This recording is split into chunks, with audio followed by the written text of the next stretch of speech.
This man promised a revolution.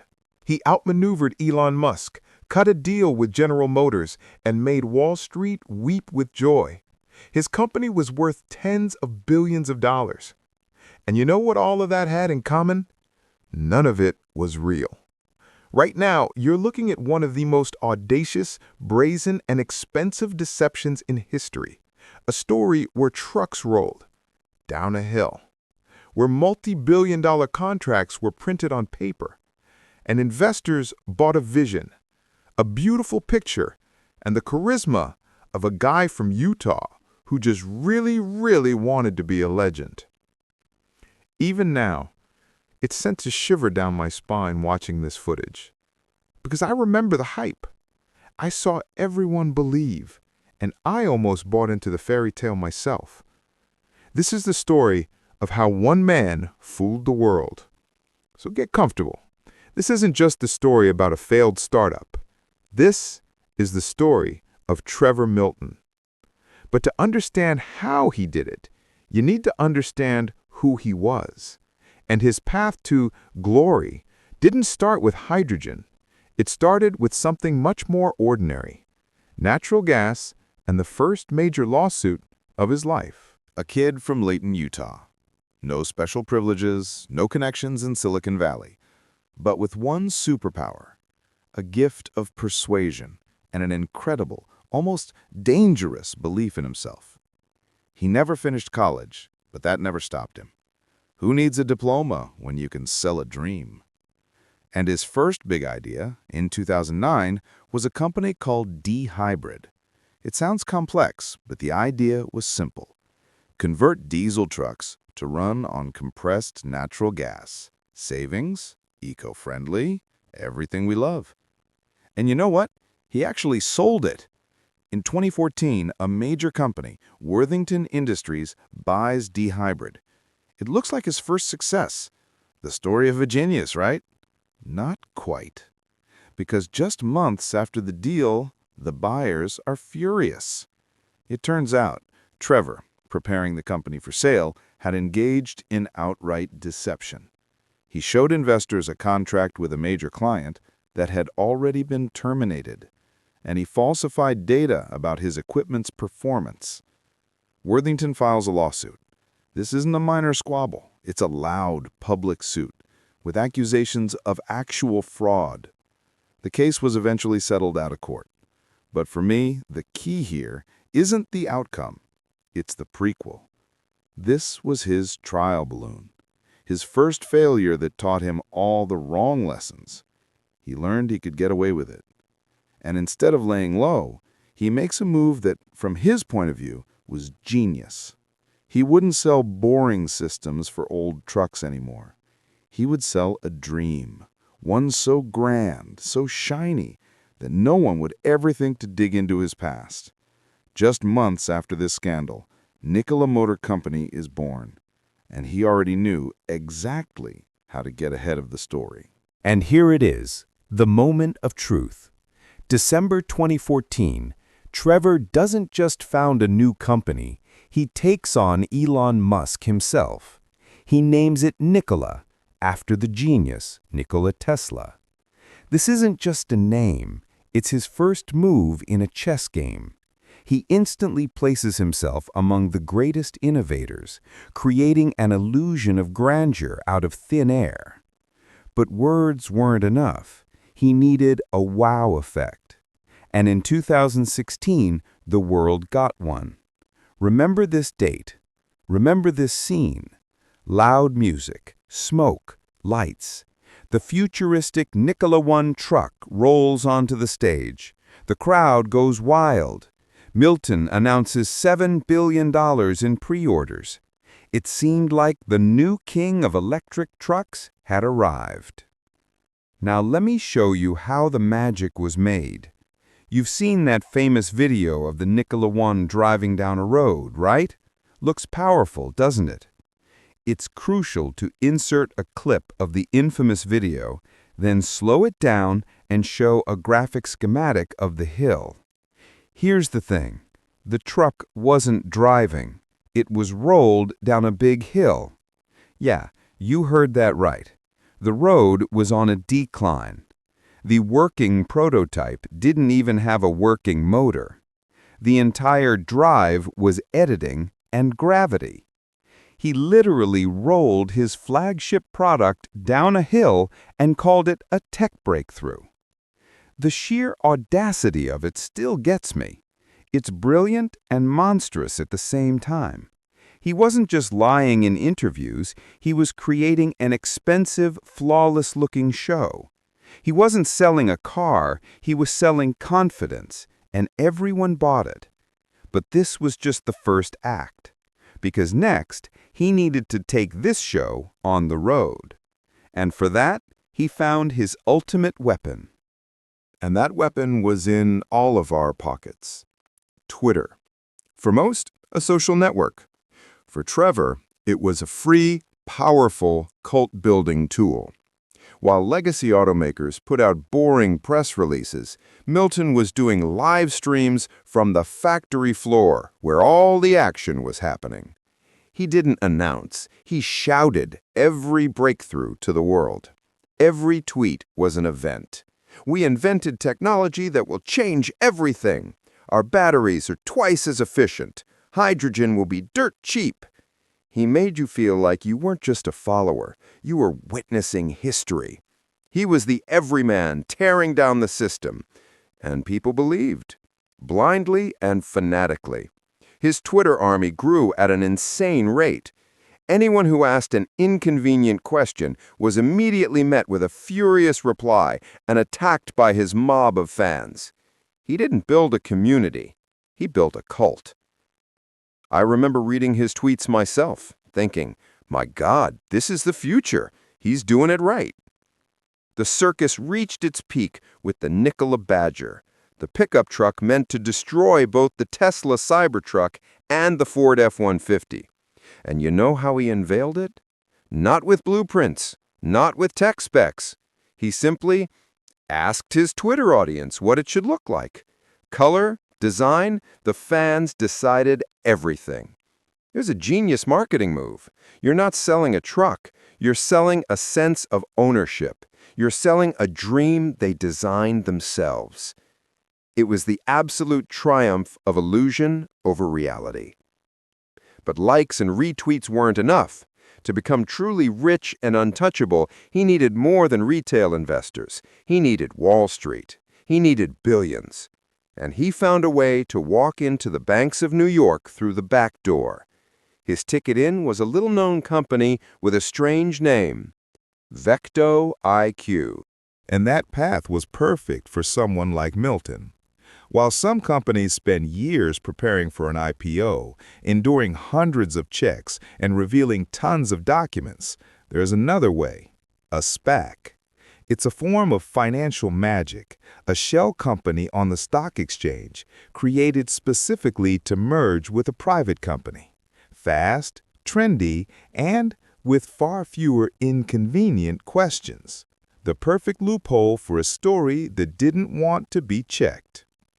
In the summer of 2020, Nikola announces a merger with the SPAC Vector IQ. And here it is, the beginning of the end. The actors are on stage, the sets are ready, the audience is holding its breath, and Trevor steps out for his main performance. June 4th, 2020. Nikola stock begins trading on the NASDAQ under the ticker NKLA. And what follows is pure, unadulterated madness. The stock shoots up 100%. The company's market value instantly surpasses $30 billion. It became more valuable than Ford. This was pure, concentrated FOMO, the fear of missing out. Everyone was terrified of missing the next Tesla. And Trevor? Overnight, he became a paper billionaire. His stake in the company was worth a fortune. He had won. He had fooled Wall Street. He was on top of the world. It was the triumph of style over substance, form over content. But Wall Street has an old saying, you only find out who's swimming naked when the tide goes out. And just 3 months after this triumph, the tide began to recede. And it wasn't the financial analyst who initiated it, but guys who specialize in finding those swimming naked. Their report rang out like a shot. September 10th, 2020, the day the music stopped. While Trevor was probably planning which yacht to celebrate on, a small firm called Hindenburg Research dropped a report. Not a report, a 67-page bomb. And the title was killer. Nikola, How to Parlay an Ocean of Lies into a Partnership with the Largest Auto OEM in America. Just let that sink in for a second. And then came the avalanche. An avalanche of facts, photos, evidence. They weren't just saying, he's bad. They were literally taking his deception apart, piece by piece. Visually, icons representing facts appear on screen and are nailed into place one by one. The fake video. They found that exact downhill road and created a side-by-side comparison. The illusion was shattered. Non-working prototypes. Photos from inside the trucks showing wires leading to nowhere. The engines, dummies. All of it, billion-dollar stage props. The hydrogen lie. His cheap green hydrogen turned out to be buying electricity from the standard grid and producing it in tiny amounts. No revolution, just theater. This wasn't analysis, it was an autopsy. And the worst part, it was all there in the open. You just had to stop looking at his tweets and start looking at the facts. The reaction was instant and brutal. The stock crashed 40% in 2 days. Billions evaporated into thin air. Investors panicked. And Trevor? His first reaction was brilliantly insane. He called it a hit job and promised refutations, but his voice was already shaking. The house of cards was crumbling. And at that moment, those who were in the boat with him started frantically looking for life rafts. The first to jump were the ones he considered his biggest partners. When the smokescreen of tweets cleared, everyone finally saw the hollow shell. And the first to run were the ones who were supposed to give it legitimacy. General Motors, the very largest auto OEM in America from the report's headline, immediately went into quiet retreat. Their grand partnership to build the Badger, which Milton had bragged so much about, was quietly buried. No stake, no joint development, just a polite no thank you. This was the verdict, because if a giant like GM was scared of reputational damage, you know there's fire underneath all that smoke. And then it all unraveled. Nikola's board of directors, who had once looked at Trevor as a messiah, suddenly saw the light. The stock was crashing. Investor lawsuits were pouring in like crazy. They needed a sacrifice, and that sacrifice was him. September 20th, 2020, just 10 days after the Hindenburg report, Trevor Milton steps down as CEO. The official reason? To stop the distraction from the company. In our words, save yourselves, guys, I'm out. The company publicly admits that some of Milton's statements were inaccurate.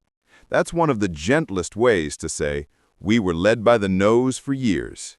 But this was only the start of the reckoning. The big players were coming. The Securities and Exchange Commission, SEC, and the U.S. Department of Justice launched their investigations.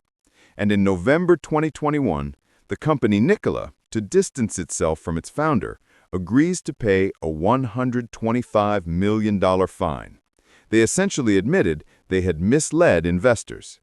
But the main target wasn't the company. The main target was him. And in July 2021, those dreaded words were finally spoken. July 29th, 2021. Trevor Milton was arrested.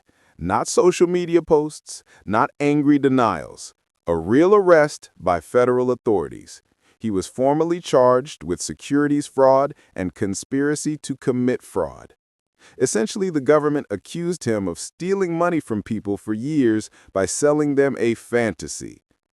The trial began, and this was no longer his performance. Here, you couldn't roll the truth downhill with smooth talk. There were testimonies from investors who lost everything. evidence from insiders who saw the deception from within.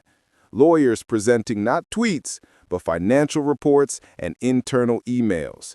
This was the justice system machinery, and it was grinding down his defense. And then, the final act. December 2, 2022, the jury returns its verdict. After weeks of testimony, guilty. Guilty on 3 out of 4 counts. Conspiracy and 2 counts of wire fraud. His face in that moment, it told the whole story of his scam. Shock, disbelief, the realization that this time the system wouldn't let him slide. And finally, December 20, 2023, Judge Edna Roman delivers the sentence. She called his crimes manipulation driven by greed and arrogance. And she gave the number: 4 years in a federal prison, plus a $1 million fine. The dream of glory had become the reality of a prison sentence. But here's the most ironic part. He's still free. He filed an appeal and was released on a massive $100 million bond. It seems his story is still trying to sell us one last illusion, that he can evade consequences. But no matter how that appeal ends, his legacy is already written. And what about the company that still bears his name? Did it survive after its founder was convicted as a fraud? So what about the company? It survived, paradoxically. Under new leadership, it shed everything tied to Milton's name. The Badger pickup, dead. The hydrogen dreams scaled back to harsh reality. They fired half their workforce, burned through tons of cash, and have slowly started producing electric trucks. But their stock is a mere fraction of its former value. They aren't changing the world anymore. They're just trying to survive in the world their founder so loudly promised to revolutionize. And that's the ultimate lesson of this story. It's not about technology. It's not even really about money. It's about us, about how easily we believe a good story, a charismatic leader, and big promises. We want to believe in heroes so badly that we forget to check if their sword is made of cardboard. Trevor Milton was a brilliant salesman, but he was selling tickets to a train that was never leaving the station. This story is a giant red flag for any investor. Look past the hype to the facts, past the tweets to the financials, past what's promised to what's actually been delivered. So what do you think? Could you have spotted the deception back then, seeing all those tweets? Or would the bright vision of the future have blinded you to the grim reality? Let's discuss in the comments. What do you think was the main reason for his downfall? Greed, arrogance, or something else entirely? If this story struck a chord with you, smash that like button. It tells the algorithm to show this to others who might be inspired by such success stories without seeing the red flags. And subscribe for more deep dives into spectacular rises and falls. All right, everyone. That's the end of this unbelievable story. But the most interesting part starts now, with your opinion. Let's do our own mini investigation right here. Question number 1, and the most important. Would you have believed Trevor Milton? Looking at those presentations, the Twitter hype, the huge claims, would you have bought his story back in 2020? Or would you have been skeptical? Question 2. What do you think was the final nail in his coffin? Unchecked greed? Blind arrogance? Or did he just believe his own lies so deeply he lost touch with reality? And question 3, the tricky one. Do you think his sentence was fair? Is 4 years in prison enough for a multi-billion-dollar fraud? Or should it have been harsher? Type your answers, thoughts, guesses in the comments below. I personally read everything and will reply to the most interesting ones. Let's get a discussion going. If this deep dive was useful and fascinating for you, do 2 simple things that help this channel grow. 1, hit that like button. It's the best way to thank the YouTube algorithm for showing you this story.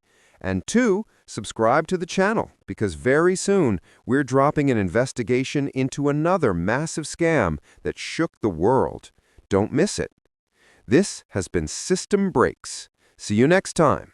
Peace out.